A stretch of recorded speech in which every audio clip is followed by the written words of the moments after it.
Poser une question sur la solidité des cannes, où est-ce qu'on peut acheter les cannes les plus dures, les plus solides, etc. La solidité d'une canne, c'est un paramètre, mais c'est pas le seul. Il y a un autre aspect qui est extrêmement important, qui sont les déplacements. On n'est pas obligé d'attendre qu'on nous tape dessus pour agir. On a le droit de bouger. Donc déplacement, enfin commencez par les voir sans canne. Quel que soit le type de canne que vous utilisez, ne partez jamais les deux pieds sur une même ligne. Partez toujours une jambe devant l'autre.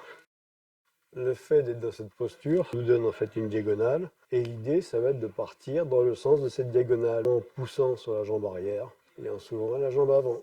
Il faut aussi le faire en marche arrière. Si c'est l'autre jambe devant, bien sûr, on s'en va de l'autre côté.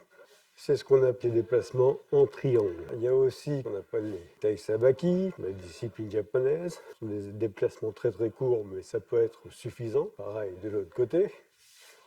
Et maintenant, on va rajouter la canne. Tout dépend un peu de l'attaque. Sur une attaque sur la tête, je vais partir dans ce sens-là et je vais utiliser ma canne en tant que bouclier pour me protéger. Voilà. Mais le plus important, c'est le déplacement et pas la solidité de la canne. Si par exemple j'étais de l'autre côté, imaginons que j'ai la canne côté jambe arrière, je peux aussi partir ici tout en gardant la canne en protection. On continue sur les frappes latérales.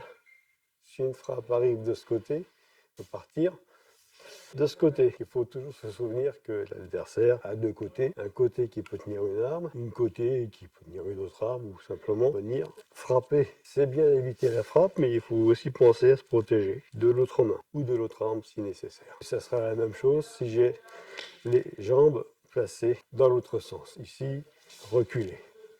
Dans ce sens-là, ça fonctionne. Dans ce sens-là, ça fonctionne aussi, bien sûr. On va retrouver exactement la même idée dans les jambes.